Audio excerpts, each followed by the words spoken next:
And hi, everyone. TJ Odds I-45 now. Welcome to another edition of Healthcare Unmasked, presented by Utmb Health. Glad to have you on today. Hopefully, everyone has gotten at least most of the way through your recovery from Hurricane Beryl that occurred just the first week of the month and all. But we're going to be moving on with some different subjects here. One that's very important we were going to get to earlier, but didn't get a chance to do so. We're going to do that now, and that's talking about a breakthrough in research in Alzheimer's and how to treat it here. And we are pleased to have on with us right now is Dr. Raquez Kayed. He is the John Seeley Distinguished Chair of Parkinson's Disease Research and has also led the team here that's gotten this great research done in which I thought I'd never hear this, a nasal spray to deal and help deal with the tangles that are in that are part of Alzheimer's, and it is a huge breakthrough. And we'll have a link for you here in a little bit in the publication of Science Advisor that this study was published in last month. Dr. Guy, thanks for coming on with us. We appreciate you being here today. Tell me first, folks always, people think they know about dementia, they know about Alzheimer's, but let's talk about how in this research, what it deals with, what you were trying to tackle specifically that we know are markers for Alzheimer's. So basically in Alzheimer's, there is two hallmarks of the brain which has Alzheimer's. One is the amyloid plaques, which are formed from a protein called amyloid beta. It's a short protein, but it clumps together and it forms these plaques, which are basically large clumps of proteins. And these are outside the cell. And when you look carefully inside the cells, there's another clumps of proteins which are sticky. They call them neurofibrillary tangles. And these are formed from another protein, which is called tau protein. And tau protein, we all have tau, and it's an important protein for the brain function, for the cells and nerves to function. However, when it clumps together, it becomes toxic to the cell where it forms. And a lot of the research focused on removing the plaques. And this was because there are genetic risk factors connecting the protein which forms the plaques, which is the amyloid, to Alzheimer's disease. Although these genetic cases are limited, the evidence is linking amyloid to Alzheimer's. However, and therefore, most of the focus for the last 25 years was on amyloid. And finally, we have two drugs that target amyloid plaques. And they were approved, but all of us convinced that their benefits are really limited. So they don't change the trajectory of the disease. They just delay it, it looks like. And these are new drugs. So it will be time before we see how they work in large population of patients. So the last few years, the focus has shifted toward the other hallmark, which is the tau protein. And we at UTMB, when we started here, we wanted to focus on this tau protein. And we studied the basic science and then the translational aspects. And at UTMB, we developed what they call them antibodies. So these antibodies are large molecules when you get an infection or the body produces them to counter anything. And they are highly specific. We developed them and we tried to target tau.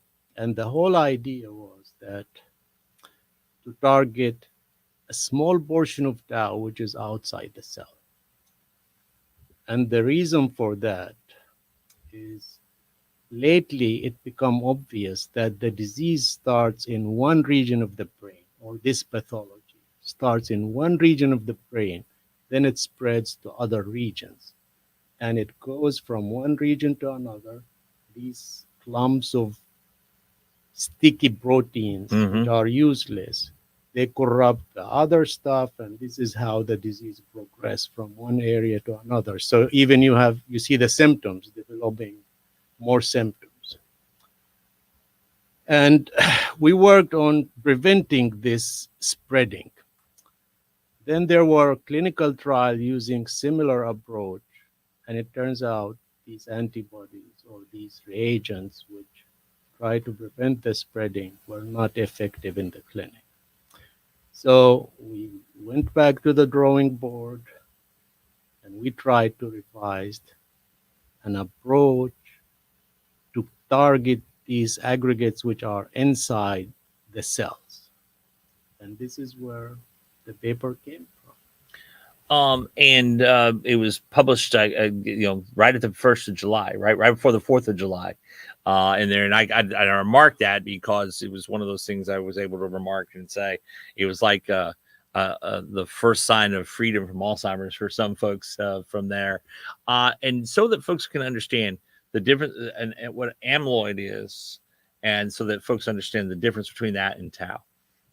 Yes, so basically, these are two different proteins. So amyloid is a short protein, what we call it really short, but it is sticky. And this is a byproduct of the cutting of another protein. So the amyloids, when they stick together and they become bad, but they're still outside the cell. And we think amyloid is the trigger for the disease. So like basically it starts the cascade of events. Then it affects tau, which, as I said, all of us have it, and it's very important protein, but unfortunately, it's like unstable. And amyloid affects tau. Then you have the tau aggregation starts inside the cells. And as I said, also it spreads from one cell to another. And after that, you have inflammation in the brain.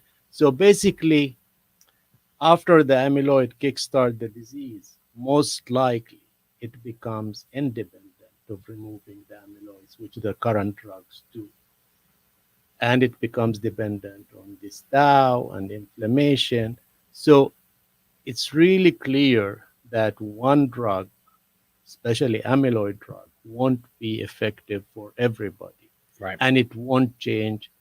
So we want a drug to change the disease, to reverse it, not just to halt for a little bit, you know what I mean, the progression Right. of the disease. So if you look at the results from the amyloid studies, the trajectory is just a bit wider, but it's the same curve basically. But our goal is to reverse it or at least stabilize it for a long, long term. So, and what you're finding in the initial research here is that it's accomplishing that, at least what your initial study has showed. Yes, I think not only the results show that we can reverse the behavior or the memory loss in these mice. Let's make clear that these studies are in mice. Mm-hmm. But also, we think it will work once we move it into the clinical trials because we kind of learned from our mistakes, not mistakes, but our previous results. We try to understand the mechanism. We try to understand what we call it the structural basis of removing these clumps, toxic clumps. So there was a lot of effort before you just take the drug or the candidate and try to see if it works or not. So I think step by step, we reached that this is the right approach and this is the right reagent. And this is how we put together the results and we communicate them. As you said, it was published in the 4th of July, but you have to know that this is a rigorous process. Yeah, so it took a while just to get to that. to get right, it to that, right. yeah. And one of the things too, and we've had Dr. Tag on to talk about the program that focusing on Alzheimer's and the treatment along the way here. And you made a very important key part of the note on this is that this was in mice so far. Tell us about the step from going to this to clinical trials now. So basically, as I said, what we call it, our drug is called antibody, or these call them biologics. They are used a lot in cancer, etc. And so the technology for these is really available. So we humanize it now. So we have the version of it which can be injected in humans, and it looks like there is no changes.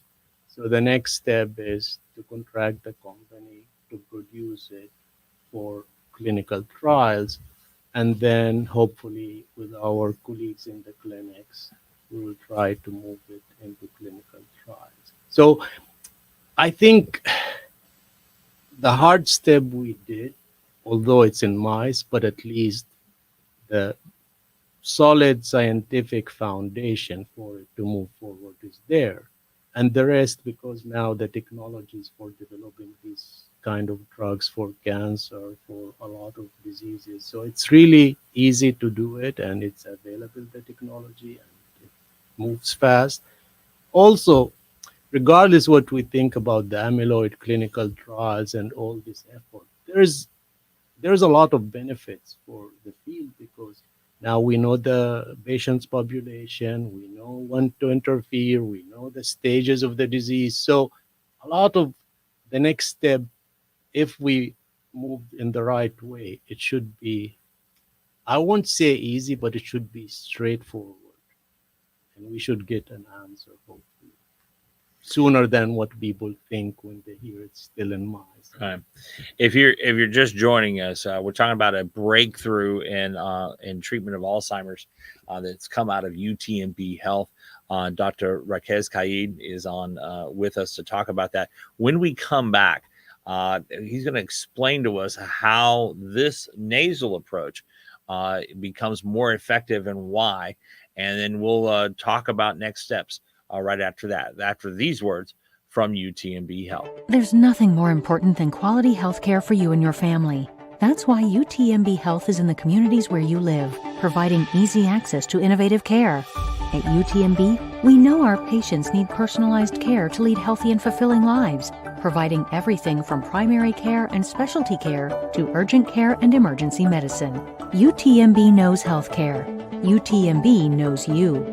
To find a UTMB doctor near you, visit utmbhealth.com. Hi, everyone. TJ Ald's back here on our interesting topic we're talking about today, breakthrough at UTMB and the research on a treatment for Alzheimer's. And yes, you heard it right here, the ability to reverse Alzheimer's. Now, we're not at that point yet, but we're getting close to seeing some promising results. And joining us is Dr. Kaid again.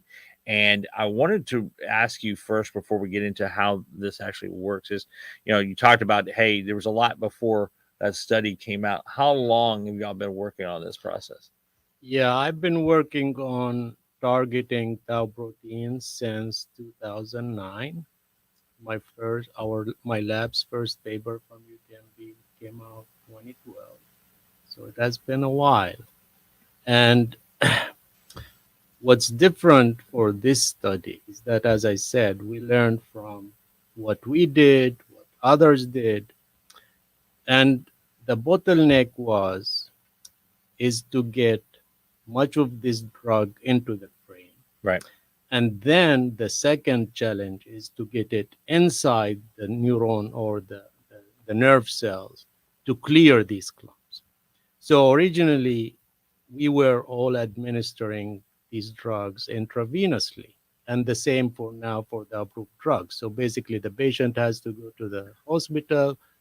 They have to infuse hundreds of milligrams, large amounts of these antibodies, because the brain is it's not easy to get large stuff to the brain from the blood. And that means a lot of the drug which is injected is degraded and even wasted. And this is a challenge. The other challenge, as I said, is to get the drugs which reach the brain inside the cell. So we decided to, to address these things by first administering the drug intranasally, like a spray or a drop. But in order to do so, you have to formulate it. Okay, we can formulate it and get it into the brain, but then we need to get it inside the cell. So the formulation has to be specific for the two steps. This is where we turn to what they call the micelles. Micelles basically balls of lipid detergent. So the detergent can get inside the cell, Right. and it can cross from the nose to the brain easily. So that was the key. In theory, it looks nice, so we just needed to test it. So we tested it first, 1, 2, and then we did the systematic studies to show that this approach actually, you don't need much. Like if you inject intravenously, you just need a little bit of the drugs because most of it will get to the brain, and we can show it clearly, like get Right. to every region of the brain. And then it got into the cell, and within 2-3 weeks it cleared these aggregates from inside the cells, and the cells become healthier, and we reverse the phenotypes. And so for folks to kind of understand, and I talked to you before we went on the air here to kind of talk about it. So you have the cell. I'm making the little ball shape here with that. And it basically has the outer penetrated little outer wall here. When you go intravenously, like you said, when you're going intravenously, you're putting as much med as you can in there, hoping some breaks through. By going this approach to the nasal approach here, basically it's overwhelming that cell. And in many ways, just finding the weak spots to come inside that protective layer and get at what it needs to deliver the drug. Yeah. And if you liken it to a war, which battle against Alzheimer's is, it is again past that outer wall of the fort and getting on the inside. I mean, is that a fair description of what this does? Yes, I think it's a fair description. So you get it inside the cell, and you can see things are cleared and there is improvement. Then the next step, which we include in the paper, so how this happened even inside the cell. Right. And there is like the hardest part of the whole research is that you have, in order to move forward, you have to have a scientific explanation, like how this happened. And luckily, we were able to show how it happened. So basically, once we get our drug inside the cell, it latches to these protein aggregates. And then we discovered that there is a mechanism which cells use to counter viruses and bacteria, and then something else lashes into our drug, and the cell can chop it into non-existent, non-toxic stuff. So there's more than just seeing that you reverse it. You have to understand the biological, what we call them, mechanism or way. What happened to these clumps? How did they disappear? Magically, no. There's always a scientific explanation, and that was the hardest part of the study, which took us the longest. Like even after we saw that we reversed the phenotype, it's not enough. Right, it's not enough to go on. You've got to go that next step and explain and how scientifically this all works. This all works, right. And this is why all the excitement about the study, and we are like all the hard work from many people, like maybe 20 people, support at UTMB, and even from the NIH, the government paid off, we hope, to at least be able to reverse it, and finger crossed. Right. I mean, and that was, I think you pointed out, that's why it became so exciting, is because what went into the process. This just wasn't just simply seeing the effects on a mouse. You were actually saying, okay, because having the scientific part done allows you to say, we can replicate this over and over and over again. It's not just 1 out of 20. Yes. This is consistently working on this time. And I just wanted, was there a time you saw like, okay, that, because I think you told me beforehand that there was some early on with this that it didn't prove out and you had to go back to the drawing board at that point. Yeah, I think because, as I said, in science, you have to follow the discovery. So when it comes to tau, which we're talking about now, which, let me be clear, tau pathology correlates best with the disease progression than the amyloid plaques. So Right. This is established scientifically, not my work. This is scientific. But when people found that tau spreads, as I said, from one cell to another, from one brain region to another, they thought just halting this is enough. Right. But it turns out it's not. You need actually to remove what's there in order to reverse or halt the disease. At least that's the consensus now. And this is where we were ahead of the curve, because we learned from what we did before and we published, and then we revised this strategy to be spot on and do it while understanding the scientific basis, how it happened. And if I'm hearing you right of explaining this, is that we plaques and tangles, that's the terminology everyone in the lay world uses here to explain it, that plaque in itself will be evident in many cases of Alzheimer's, but it's those tangles that's where almost like a tentacle of a spread. Let's not just say tangles and the other tau aggregates, because right. even like tau is the major hallmark is the tangles, but there are other tau aggregates in different parts of the cells, and these are the ones which move the cell, even smaller tangles or smaller filaments, they call them. So our reagent or our antibody clears all of them, like regardless anything. And this was the genius of the design, which we did when we joined UTMB, is that our drug doesn't touch the functional tau protein 100%. It only lashes on when it becomes a problem, when it kind of loses its function. So this is even why we think, in reality, our approach should not have side effects, because we've proven, and we published this before, that the reagent we've developed can discriminate between bad tau and good tau. While sometimes when people use approaches like what they call them to remove anything tau, right, that 90% expected to have side effects. And side effects part of any drug development. Right. But having said that, but that we knew before, that our reagents do not touch the functional or the useful protein, which we all have. And we have it in large amount. And that's the thing, that there's a useful side of the proteins as well, too.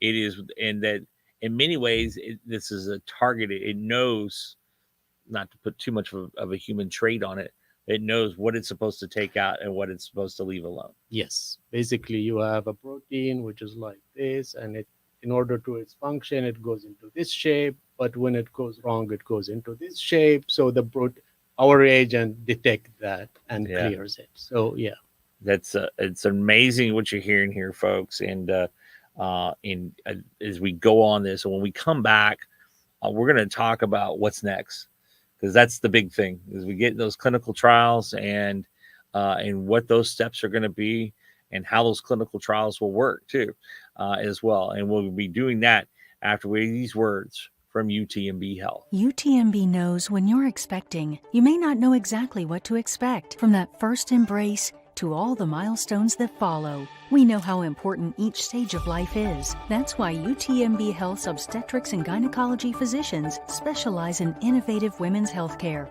through all phases of life. UTMB knows women's health. UTMB knows you. To find an OBGYN specialist near you, visit utmbhealth.com/women's. UTMB Health knows that when you need advanced surgical care, you want a specialist who's an expert in their field. our surgeons provide innovative and advanced treatment options for adults and children for neurosurgery, GI, heart surgery, ENT, urology, and more. UTMB knows surgical care. UTMB knows you. To find a UTMB health specialist, UTMB knows that good joint and bone health is the key to a pain-free and active lifestyle. UTMB Health Orthopedics specializes in providing innovative care for common and advanced orthopedic issues, including sports injuries and total joint replacement. UTMB knows orthopedics. UTMB knows you. To find a UTMB Health specialist near you, visit utmbhealth.com/ortho. And welcome back to Healthcare Unmasked, presented by UTMB Health. I'm your host, TJ Alds, and still joined by Dr. Raquez Kayed. And we're talking about this great research, a breakthrough, and then the great term of a delivery of Alzheimer's reversing med is the best way to talk about it, that targets the tangles, or tau, as we call it. But one of the things that we want to address here is that we talk about Alzheimer's here, but you have a hope here that this will address all stages of dementia. Alzheimer's is under the dementia, and that's one aspect of dementia. You're hoping that this will further curbing of dementia at different stages. Yes, I think so. The plaques or amyloid is mainly associated with Alzheimer's, and so tau. However, there are other types of dementia with Lewy bodies, supranuclear palsy. So tau is actually the hallmark of at least 22 different dementia or neurological diseases. Mm-hmm. And this is why we think we can apply the same technology or the same approach to target tau in all these diseases. There's one caveat, is that tau in Alzheimer's is different than tau, at least in the other types of dementia. This has been proven structurally, right, so it's known. But we develop many of these reagents which are specific. Hopefully, there will be some overlap. One drug may work for more than one, but also at UTMB, we are developing many of these reagents using the same strategy, and we test them in different animal models to try to target as many of these neurological diseases as possible. So that's the main thing. It just sounds like you're developing several missiles. That is true. Way, right? Actually, we developed, I think, 14, but there's a long process to evaluate them, and we hope at least some of them will work for more than one. Right. But it needs to be confirmed. But if something doesn't work for the other disease, we have the other reagent with the same technology, the same approach. Everything is established. Just go to the freezer, take the other one, evaluate it. So we are ready. And what's next now? I mean, you talk about the clinical trials, the human trials. How does that work, and how long does that process take? Now, how long? I think it should not be long, and for a few reasons. First, as I said, we established not just the efficacy of the approach and the drug, but also the mechanisms of action, we call them, how the drug works. So basically now, and as I said, even a humanized version of them should work as advertised. And also now there is a lot of infrastructure for clinical trials for Alzheimer's disease. The government invested a lot of money, private sectors, donations, so the infrastructure is there. We just have to move it forward fast. And the other fascinating thing is that there's also exciting developments on the biomarker front, because before it used to be hard. You can administer the drug, but sometimes it takes time to see the effects, but also you Right. need to see at least there is what we call a target engagement. And before you used to have to draw spinal fluid, which is really painful, but now you can use blood biomarkers to see that your drug actually at least it's engaging what you want. And then you try to do the memory test and the behavior or whatever to see if the improvement and it reverse or halted. So it should not take as long as the previous clinical trials. Cannot put a timeline, but I would say short. Short, yeah, and Like but short in science world is a little different from the way we and but I'm sure you hear this a lot because you do work in this field. Is that any little thing? As I was sharing with you with my family alone, any little thing talking about dementia or Alzheimer's, grasping onto it, hoping out there. So I know you're aware of that. But those steps that you're gonna have to go through next here, is it all done here when you do this, or are you gonna reach out and also do trials in different parts of the country? so, I think we will do both approaches. So Okay. basically, we have the New Brain Institute at UTMB.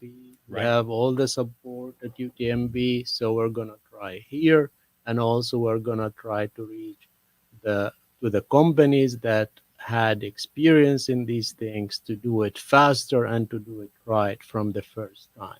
So we are approaching it from both ways. So that's one thing based on the discussions with our team here. This is where we are going. So we want to do it as soon as we can, and we want to do it right, not just to go and then have an underpopulated study, then you Right. have to repeat. So all this we've been working on it for at least the last year, designing everything.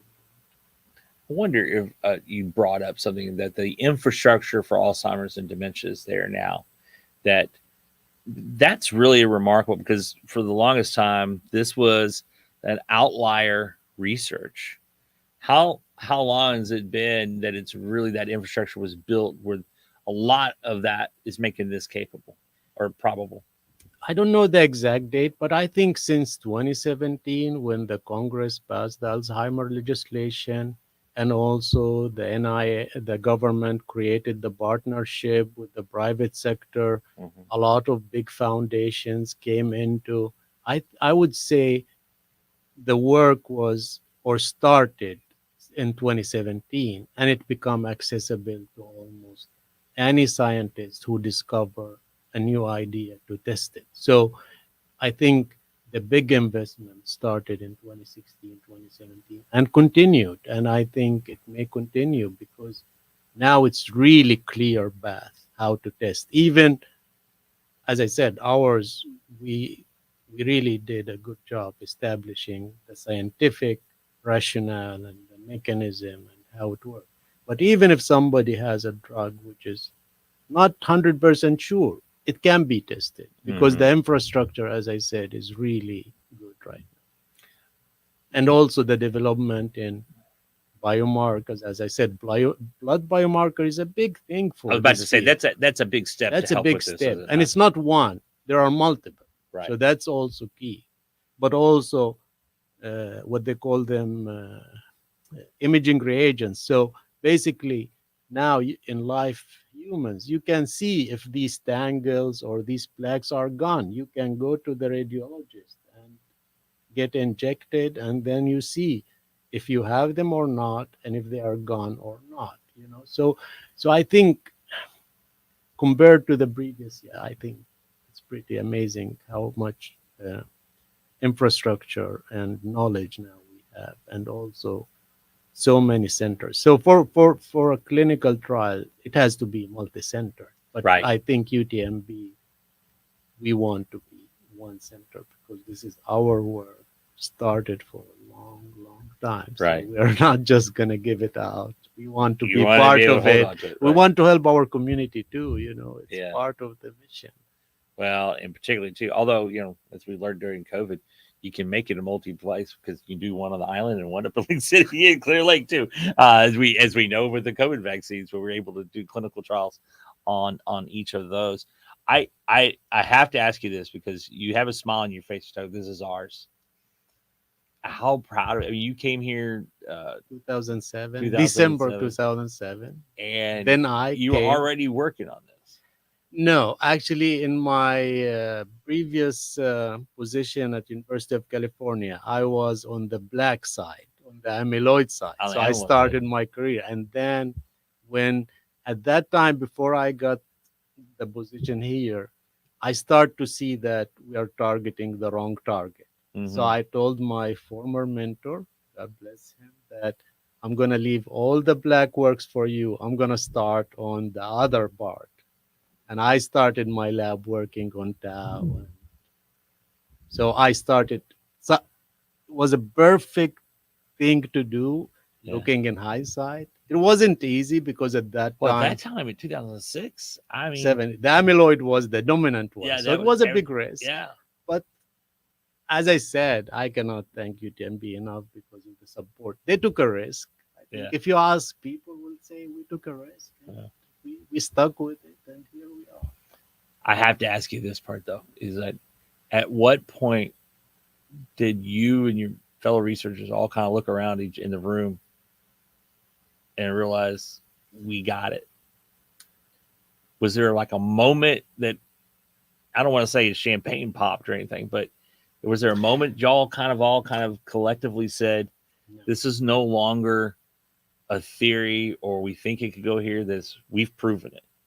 No, I think the initial results, because as I said, we put a lot of effort in designing, evaluating, testing. So once we saw that we reverse it, it wasn't the aha moment. I think the aha moment for us when we understood how it worked. Right. I think that one, yes, definitely, yes. And like, I think I don't forget like how nervous we were to try to test it by as many methods as we can to be 100% sure. Because you're Yeah, not yeah. only testing to make sure it works, Yeah. but you're also testing to make sure you don't knock it down. Yeah, right. Yeah, that is Because true. you know the moment you get, and this is something I don't think a lot of folks understand. The moment something is published, Yeah. everyone else on the outside is going to be skeptical and looking at it, and running through its phases to see, okay, this has promise, but we're going to see if we can find poke holes in it.